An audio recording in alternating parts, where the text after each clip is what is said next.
A continuación, el cuento de nuestro queridísimo Juan Rulfo. Se titula Es que somos muy pobres. En lo personal se me hace gracioso, espero nadie se ofenda por el contenido. Me gusta mucho la parte que habla sobre el río. Aquí cerca de la casa hay un río y en varias ocasiones se ha llenado a tope y se ve maravilloso cómo se desborda el río.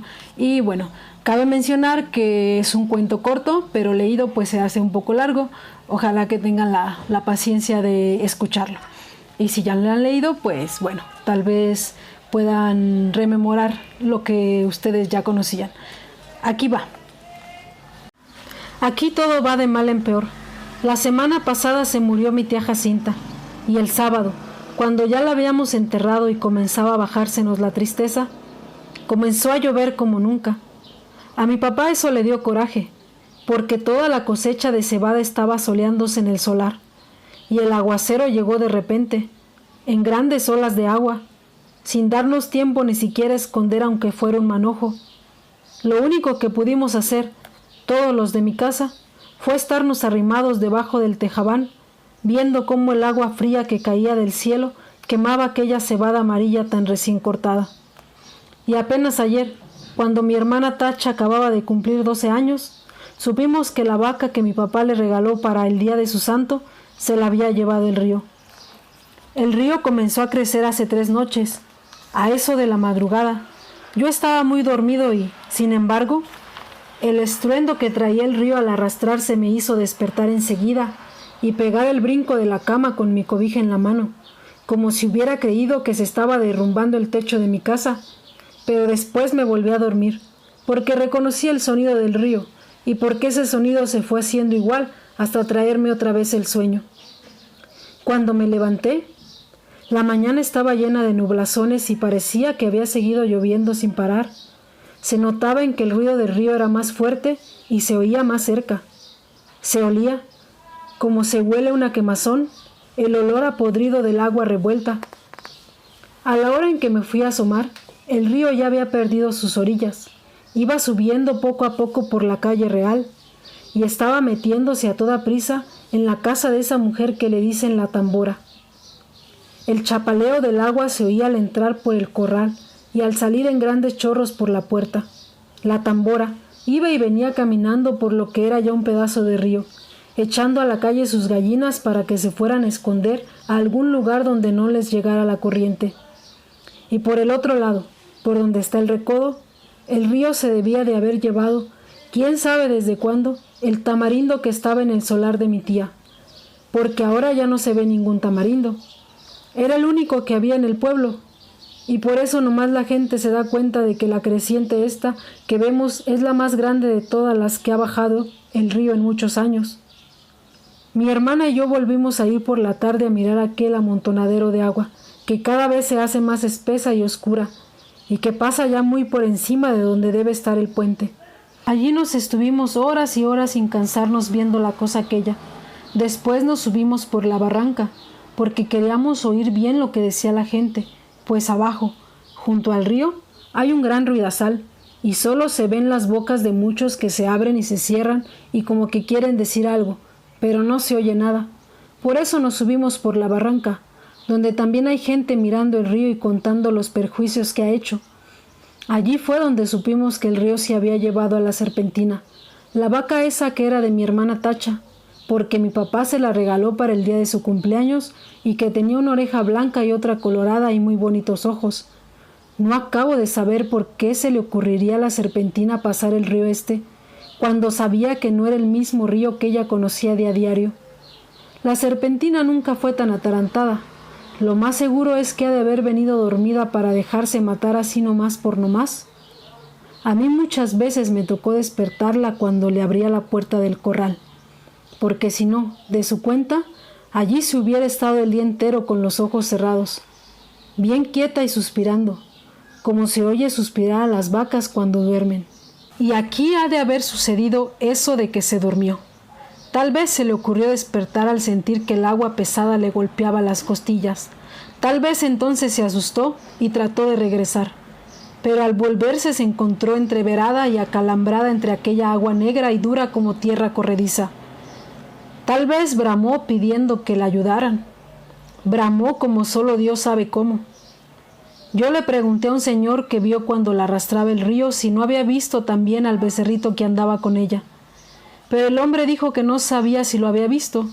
Solo dijo que la vaca manchada pasó patas arriba muy cerquita de donde él estaba y que allí dio una voltereta y luego no volvió a ver ni los cuernos, ni las patas, ni ninguna señal de vaca. Por el río rodaban muchos troncos de árboles, con todo y raíces, y él estaba muy ocupado en sacar leña, de modo que no podía fijarse si eran animales o troncos los que arrastraba. No más por eso no sabemos si el becerro está vivo o si se fue detrás de su madre río abajo. Si así fue, que Dios los ampare a los dos.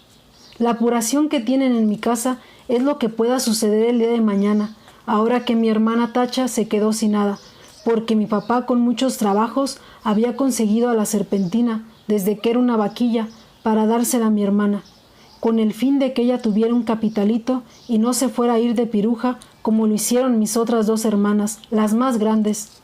Según mi papá, ellas se habían echado a perder porque éramos muy pobres en mi casa, y ellas eran muy retobadas.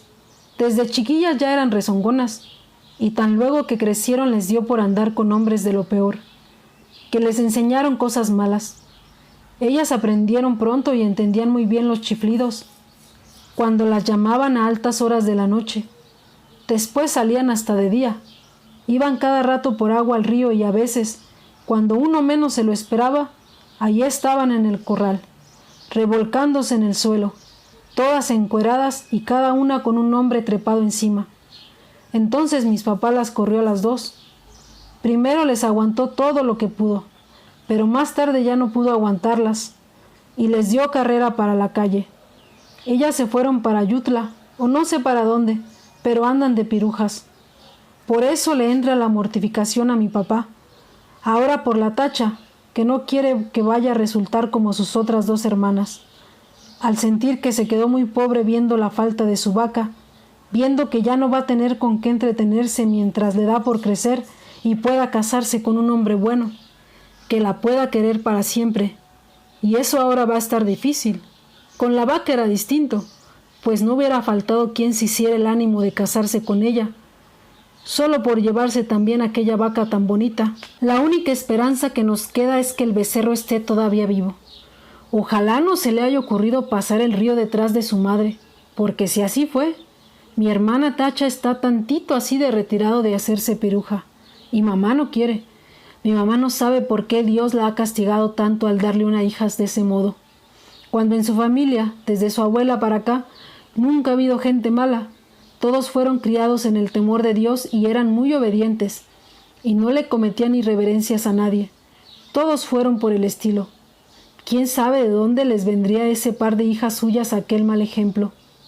Ella no se acuerda, le da vuelta a todos sus recuerdos y no ve claro dónde estuvo su mal o el pecado de nacerle una hija tras otra con la misma mala costumbre.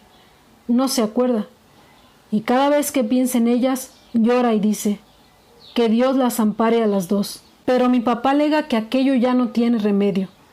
La peligrosa es la que queda aquí, la Tacha, que va como palo de ocote, crece y crece, y que ya tiene unos comienzos de senos, que prometen ser como los de sus hermanas, puntiagudos y altos, y medio alborotados para llamar la atención. Sí, dice, le llenará los ojos a cualquiera donde quiera que la vean, y acabará mal, como que estoy viendo que acabará mal. Esa es la mortificación de mi papá. Y Tacha llora al sentir que su vaca no volverá porque se la ha matado el río. Está aquí, a mi lado, con su vestido color de rosa, mirando el río desde la barranca y sin dejar de llorar. Por su cara corren chorretes de agua sucia como si el río se hubiera metido dentro de ella. Yo la abrazo tratando de consolarla, pero ella no entiende. Llora con más ganas. De su boca sale un ruido semejante al que se arrastra por las orillas del río, que la hace temblar y sacudirse todita.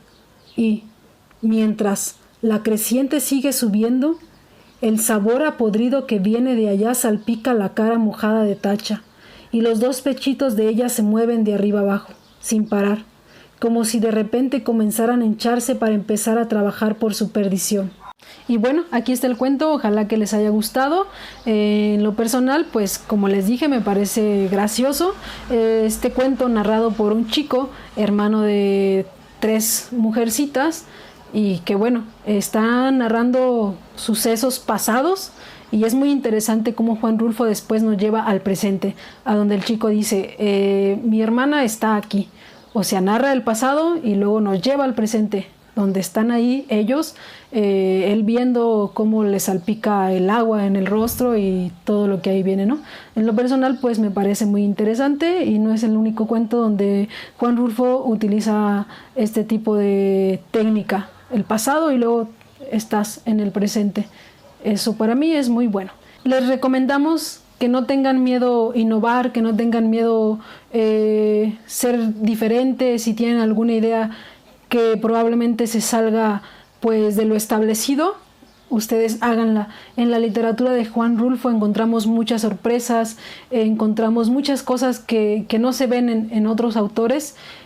Por ejemplo, su novela de Pedro Páramo no fue entendida en su época y el día de hoy es una obra de arte, el día de hoy es pieza de nuestras obras literarias. Entonces no tengan miedo a desarrollar todas las ideas que se les ocurran en su cabeza.